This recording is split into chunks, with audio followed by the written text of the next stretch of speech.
오늘 저에게 주신 말씀은 마태복음 26장 36절에서 46절의 말씀입니다. 마태복음 26장 36절에서 46절의 말씀을 저와 여러분들이 합독하여서 함께 나누어 보도록 하겠습니다.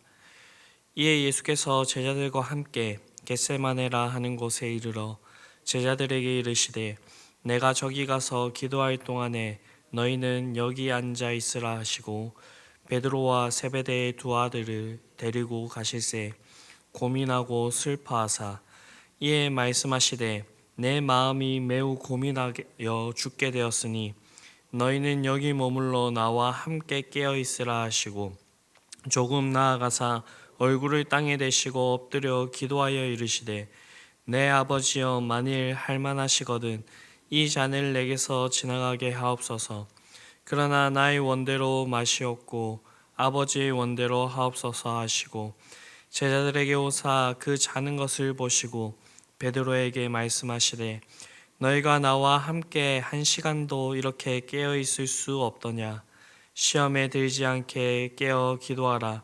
마음에는 원이로되 육신이 약하도다 하시고 다시 두 번째 나아가 기도하여 이르시되 내 아버지여 만일 내가 마시지 않고는 이 잔이 내게서 지나갈 수 없거든 아버지의 원대로 되기를 원하나이다 하시고 다시 오사 보신즉 그들이 자니 이는 그들의 눈이 피곤함이러라.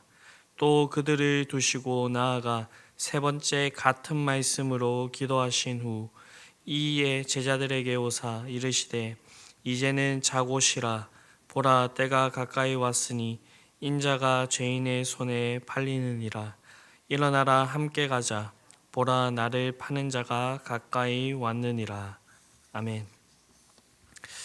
오늘 본문은 예수님께서 겟세마네에서 기도하신 사건을 기록하고 있습니다.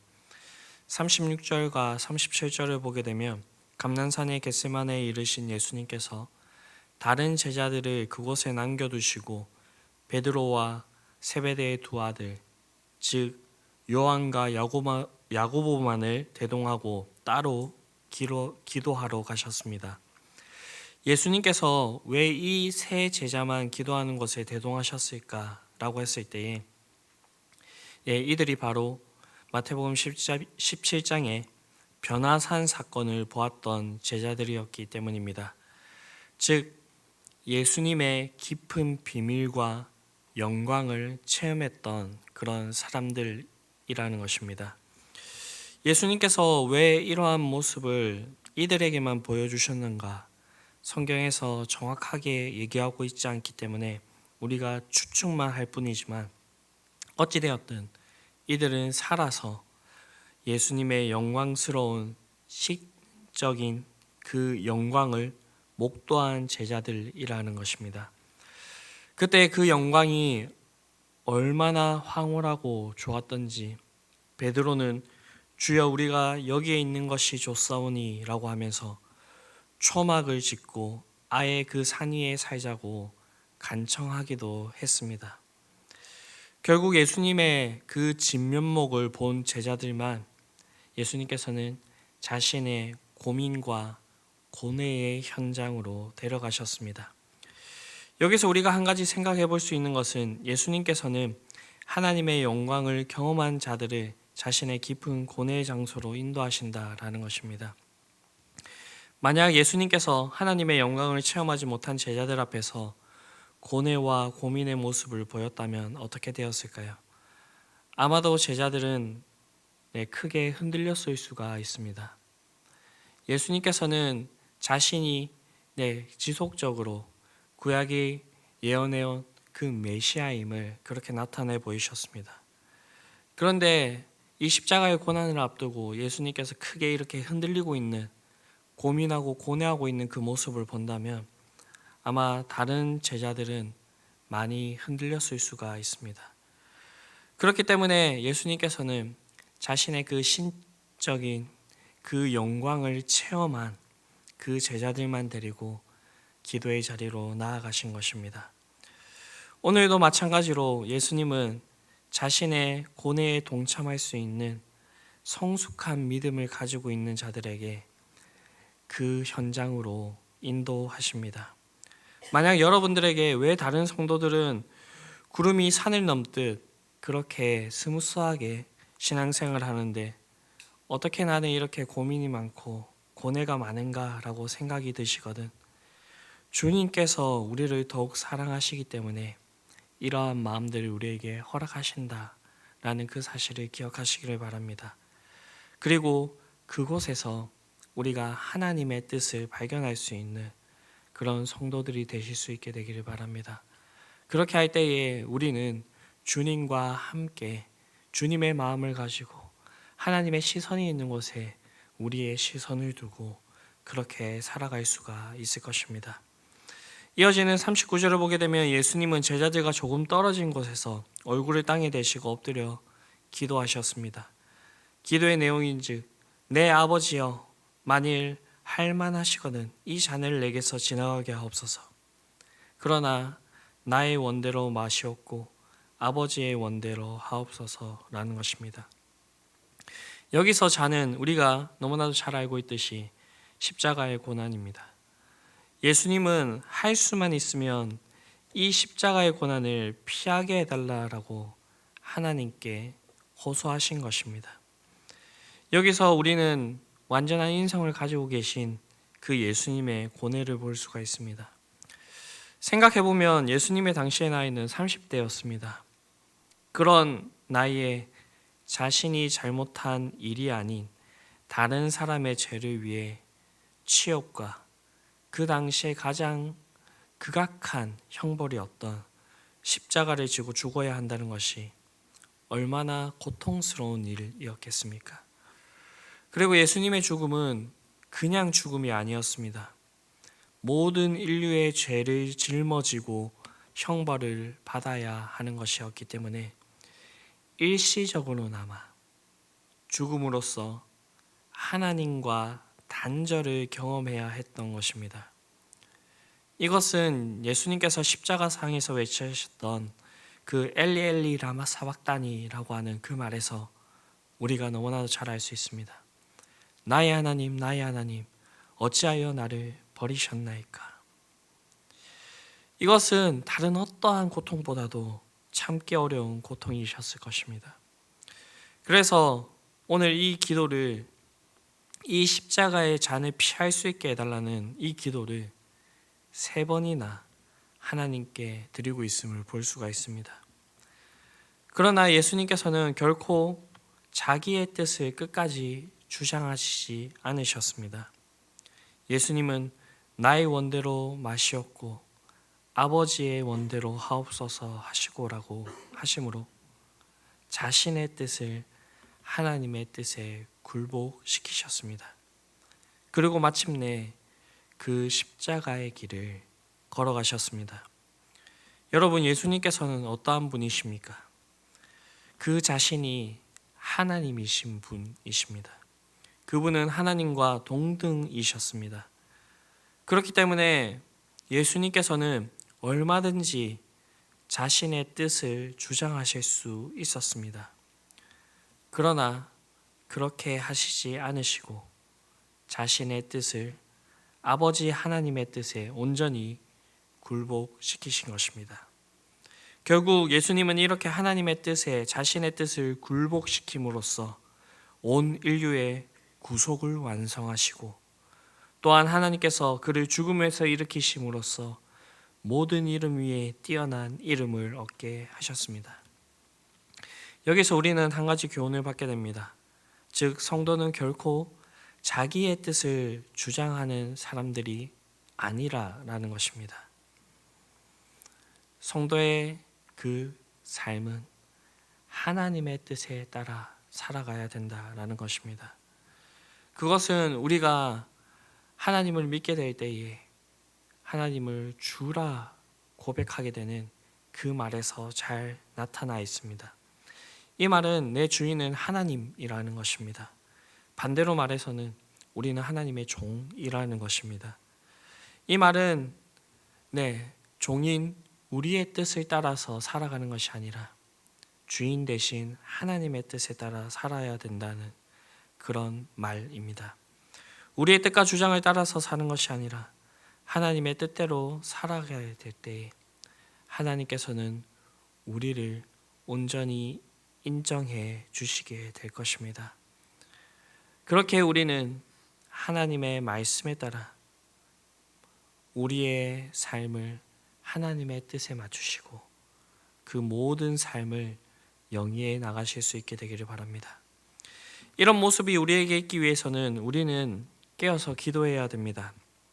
본문 40절을 보게 되면 1차로 기도를 마치시고 오신 예수님께서는 제자들이 자는 모습을 보시고 책망하셨습니다. 너희가 나와 함께 한 시간도 이렇게 깨어 있을 수 없더냐. 이것은 38절에 너희는 여기 머물러 나와 함께 깨어 있으라 라는 그 주님의 고뇌 어린 부탁을 지키지 못한 데 대한 주님의 탄식이셨습니다. 제자들은 바로 조금 전만 해도 주님 앞에서 비록 죽을지언정 주를 부인하지 않겠다라고 그렇게 장담을 했습니다. 그러나 그들은 예수님께서 너무 고민되어서 고뇌되어서 마음이 죽게 되었을 때에 잠시도 함께 깨어서 기도하지 못하고 잠들어 버렸습니다. 제자들은 마땅히 깨어 있어야 할 그 시간에 잠들어 있었던 것입니다.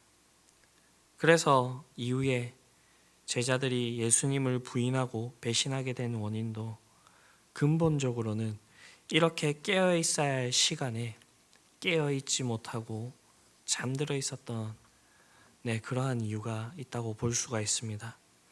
이것은 예수님께서 41절에서 그들에게 시험에 들지 않게 깨어 있으라 기도하라 라고 하신 그 말씀에서도 확인해 볼 수가 있습니다. 즉 제자들은 깨어 기도해야 될 그 시간에 영육간의 깊은 잠에 빠짐으로써 시험에 빠져 예수님을 부인하게 되는 그 지경에 이르고 만 것인 것입니다. 그렇습니다. 우리가 깨어 있어야 할 때 깨어 있지 못하면 실패하게 됩니다. 그러므로 우리는 깨어 있어야 할 때에 깨어 기도해야 됩니다. 특히 지금은 예수님의 재림이 임박한 그 마지막 때를 우리가 살아가고 있습니다. 예수님께서는 앞선 그 본문들을 통하여서 이 마지막 때를 아주 다양하게 그리고 이 마지막 때에는 항상 깨어 있어야 한다라고 강조를 하셨습니다. 우리는 이 말씀대로 깨어 있어야 됩니다. 그렇지 않다면 우리는 이 제자들과 같이 우리의 인생 가운데 실패를 경험하게 될 것입니다.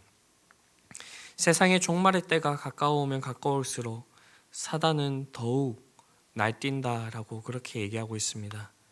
베드로는 근심하라 깨어라 너희 대적 마귀가 우는 사자같이 두루다니며 삼킬 자를 찾는다라고 경고하고 있습니다.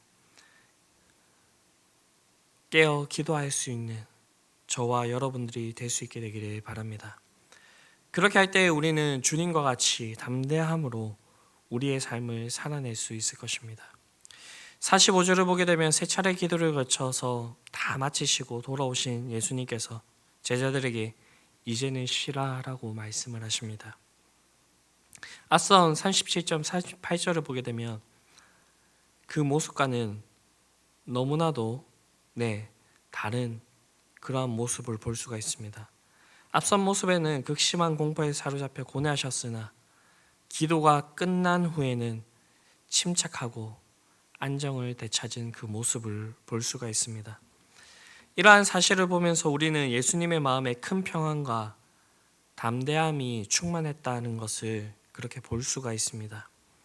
예수님의 마음 상태가 이렇게 달라질 수 있었던 그 비결이 무엇이겠습니까? 그것은 바로 깨어 기도함으로써 자신을 하나님의 뜻에 복종시킨 그 결과라는 것입니다.